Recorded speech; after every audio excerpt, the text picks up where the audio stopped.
Salut à tous, c'est Nico sur LiveTest. Aujourd'hui on fait le test du Meizu Pro 5.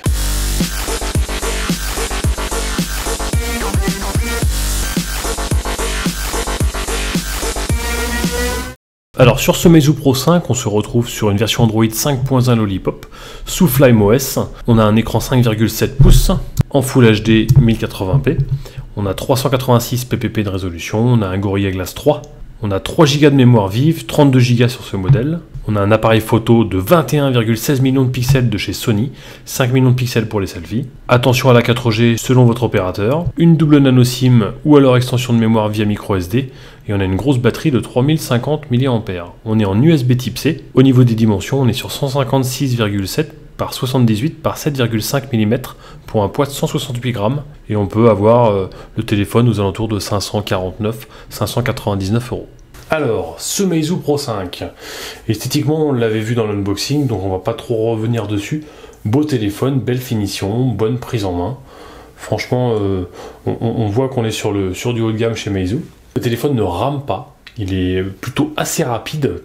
J'ai beaucoup apprécié l'affichage de ce téléphone. Les couleurs, je trouve qu'elles sont très très belles. Il y a un beau rendu, les blancs sont bien blancs, ça j'apprécie beaucoup. On retrouve le FlymeOS qui plaira à certains et un petit peu moins à d'autres. Dans le principe de l'interface chinois, quand vous téléchargez une application, elle vient s'installer directement sur une page, il n'y a pas de menu d'application. Il suffit de télécharger un launcher éventuellement pour corriger ce petit problème. Au niveau des paramètres, vous retrouvez les paramètres principaux de chez Meizu, avec les icônes personnalisées pour les fonds d'écran, la galerie, etc. Les comptes, les doubles SIM, puisqu'il y a 2 cartes SIM ou alors avec une micro SD d'extension de mémoire, le Wi-Fi, le Bluetooth, les réglages du son, de l'affichage, la batterie, les empreintes digitales pour déverrouiller, puisque celui-ci a un lecteur d'empreintes digitales très réactif qui fonctionne très très bien. Le service de localisation, langue, application, bon après c'est les réglages entre guillemets standards. Je rappelle que le bouton en bas sert de bouton retour une fois et quand on clique dessus, le bouton d'accueil. Il n'y a pas besoin d'avoir plusieurs touches. Pour le multitâche, vous faites un balayage comme ceci et vous avez vos diverses applications ouvertes. Au niveau de l'appareil photo, alors l'appareil photo, il fait plutôt des belles photos ce téléphone. Vous faites un petit balayage vers la droite ou vers la gauche, peu importe, vous changez de mode. Donc là on est en mode manuel avec les réglages manuels. Là, mode beauté, panorama, champ lumineux, balayé pour les QR codes, directement intégré, donc ralenti, micro, donc ça c'est pour les photos de près, et puis on retourne au mode auto. Là vous avez la vidéo, la galerie, les réglages de flash, d'amélioration de photos pour les selfies, et puis là vous avez vos réglages, avec possibilité de modifier donc les cadrages, l'emplacement, l'HDR, le quadrillage, la jauge.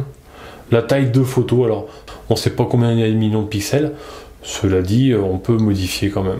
On peut, pour la taille de vidéo, filmer en 4K, donc ça c'est plutôt bien. Je vous ai fait donc un comparatif entre le Pro 5 et le S6 Edge Plus, donc que vous voyez en luminosité, on a du mal à capter. Regardez la photo de la boîte avec le petit bonhomme Android, on voit quasiment rien. Sur le S6, on voit quand même un petit peu plus, donc capte plus de luminosité sur le S6. Là pareil, peu d'éclairage sur le tableau, quand même plus lumineux sur le S6 Edge Plus. En extérieur, bon donc on a toujours les photos 4 tiers, un peu fade, voilà, un peu plus lumineux encore une fois sur le Samsung. Et puis de près, belle photo pour le Pro 5, un petit peu plus lumineuse encore une fois pour le Samsung. Et puis en ce qui concerne les selfies sont plutôt bons aussi, voilà, un peu plus restreint au niveau de l'angle. Également les raccourcis ici, plus complet en appuyant ici. Au niveau de la batterie, sur ce téléphone, il a une très très bonne batterie. Vous ferez largement la journée, voire même 2 jours si vous l'utilisez raisonnablement, sans trop de jeux, etc. Mais franchement, très très bonne batterie pour ce téléphone. Le maintien du pouce pour accéder au menu, ajouter des widgets ou alors aligner les icônes si vous le souhaitez. Voilà, il s'aligne automatiquement en haut ou en bas, ça c'est comme vous voulez. Au niveau du benchmark, on arrive avec un résultat de 56 650 sur celui-ci et ça nous met au classement 12e. Alors c'est un petit peu bizarre entre guillemets, étant donné que on voit que le Meizu Pro 5 d'habitude c'est une bête de course et on arrive à 85 650. Au niveau des jeux, le téléphone gère parfaitement la situation, il n'y a aucun problème même avec les jeux très très lourds du Play Store. Alors les points positifs de ce téléphone. J'ai bien aimé la prise en main du téléphone, il a une bonne prise en main, il a une belle finition aussi, il a son look entre guillemets propre à lui, propre à Meizu tout du moins. La qualité photo est plutôt bonne, on a vu qu'il y avait quand même des belles photos. La possibilité d'avoir 2 cartes SIM ou alors l'extension de mémoire, donc ça c'est plutôt bien. On est en USB type C, ça c'est très très pratique. Le lecteur d'empreintes est très efficace, il est même très rapide, voire plus rapide que sur certains Samsung haut de gamme. Le téléphone ne rame pas et il y a une très bonne autonomie. Les points négatifs, l'interface chinoise sans menu d'application, ça c'est un petit peu dommage. Bon, il suffit de télécharger un launcher pour arranger le problème, donc c'est pas un réel problème en soi. Le prix, puisqu'on est à peu près dans les 600 € pour l'instant, 600 € pour un smartphone Meizu, bon ça fait encore un petit peu cher, surtout qu'en ce moment on trouve des G4, des S6 dans les 450 € avec des quad HD, etc.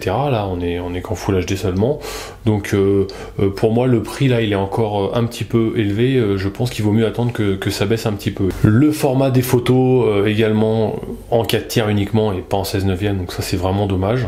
Donc si vous êtes déjà fan de Meizu et que vous voulez un écran 5,7 pouces, vous pouvez foncer, il n'y a aucun problème là-dessus. Donc voilà, dans l'ensemble, c'est un très très bon téléphone. J'espère que ce test vous aura plu.